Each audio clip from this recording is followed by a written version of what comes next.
ವೈಯಕ್ತಿಕ ದೋಷಗಳನ್ನು ಟೀಕೆಗಳು ವೈಯಕ್ತಿಕ ತಪ್ಪುಗಳನ್ನ ಮತ್ತೊಂದು ಕೆಲಸಗಳು ನಾವು ಟೀಕಿಸೋದು ಇಲ್ಲಿ ಮುಖ್ಯ ಅಲ್ಲ. ಆದರೆ ಅವರು ಈ ರಾಜಕೀಯದಲ್ಲಿ ಏನು ಸಾಧಿಸಿದ್ರು ಈ ಒಂದು ಪೀರಿಯಡ್ದಲ್ಲ, DCC ಬ್ಯಾಂಕ್ ನೆಲಗಟ್ಟಿನಲ್ಲ ಅನ್ನೋ ದಿಶೆಯಲ್ಲೇ ಒಂದೆರಡು ಮಾತು ನಮಗೆ ನಿಮಗೆ ಹೇಳಿದ್ದೀವಿ. ಇದರಿಂದ ಏನಾಗ್ತದಪ್ಪ ಅಂತಂದ್ರೆ ಬುದ್ಧಿವಂತಿಕೆಯಿಂದ ರಾಜಕಾರಣ ಮಾಡಿದ್ರೆ ಲಾಭ ಎಲ್ಲರಿಗೂ ಅದ. ಇನ್ನು ರೈತರಿಗೆ ಅಷ್ಟೇ, ಕಾರ್ಮಿಕರು ಅಷ್ಟೇ, ಎಲ್ಲರೂ ಮಾಡುವಂಥದ್ದು ರಾಜಕಾರಣಿಗಳು. ಯಾಕೆ ಬೆಳಗಾವಿ ಜಿಲ್ಲೆಯಲ್ಲಿ ಯಾವುದೇ ಕಬ್ಬಿನ ಫ್ಯಾಕ್ಟ್ರಿಗಳು 3,000 ರೂಪಾಯಿ ಕೊಡ್ತಾ ಇಲ್ಲ. ಅದಕ್ಕೆ ಪಾಪ ಸ್ಟ್ರೈಕ್ ಮಾಡ್ತಾ ಇದ್ದಾರೆ. ಇಲ್ಲ ರಾಣಿ ಶುಗರ್ಸ್ ನಮ್ಮ ಲಕ್ಷ್ಮೀ ಇವರು ರಾಣಿನ ನಿಜವಾಗಿಯೂ ರಾಣಿ ಚೆನ್ನಮ್ಮ ಒಂದಿನ ಹೋಲಿಸ್ತಾರೆ ಅವ್ರ ಫಾಲೋವರ್ಸ್ಗಳು, ಅದೇನೂ ಇರಲಿ. ಆದರೆ ಈ ರಾಣಿ ಶುಗರ್ಸ್ಗೆ ರೈತರಿಗೆ 3,500 ಕಾರ್ಮಿಕರಿಗೆ ಮನಿ ಕೊಡ್ತೀನಿ ಅಂತ ಹೇಳಿದ್ದಾರೆ. 3,500 ಮಾಡೋದಂತೂ ಅವ್ರು ಮಾಡಲೇಬೇಕಾದವ್ರು ಧರ್ಮ ಅಂತ ನಾನು ತಿಳ್ಕೊಂಡಿದ್ದೀನಿ. ಅದನ್ನು ಅವ್ರಿಗೆ ಬಿಟ್ಟಂಥ ವಿಷಯ ಏನೂ ಆಗಲಿ.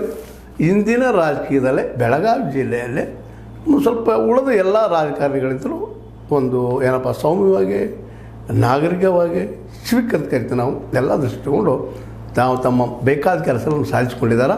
ಜೊತೆಗೆ ತಮ್ಮ ಅಸ್ತಿತ್ವವನ್ನು ಬೆಳೆಸ್ಕೊಂಡಾರ. ಇದಕ್ಕೆ ನೀವೇನಂತೀರಿ? ನಾನು ತಪ್ಪು ಮಾತಾಡಿದ್ನ? ತಪ್ಪು ಅನ್ನಿ, ಸರಿ ಅಂತ ಸರಿ ಅಲ್ಲ, ಏನಾದರೂ ಏನ್ರಿ ಅಂತ ಇರಿ, ಮಾತಾಡ್ತಾ ಇರಿ, ಟೀಕೆ ಮಾಡ್ತಾಯಿರಿ, ಅಥವಾ ಹೇಳಿದ್ದೆ ಸರಿಪಾ ಅಂತ ಹೇಳ್ತಾ ಇರಿ, ಮಾತಾಡ್ತಾ ಇರಿ, ಜೊತೆ ಸಬ್ಸ್ಕ್ರೈಬ್ ಮಾಡ್ತಾಯಿರಿ, ಶೇರ್ ಮಾಡ್ತಾಯಿರಿ ಅಂತ ಹೇಳ್ತಾ, ಯಾಕೆ 60 ನ್ಯೂಸ್ ಅಥವಾ ದೇಶ ತರ ಸತ್ಯಕ್ಕಾಗಲಿ ವಂದನೆಗಳು.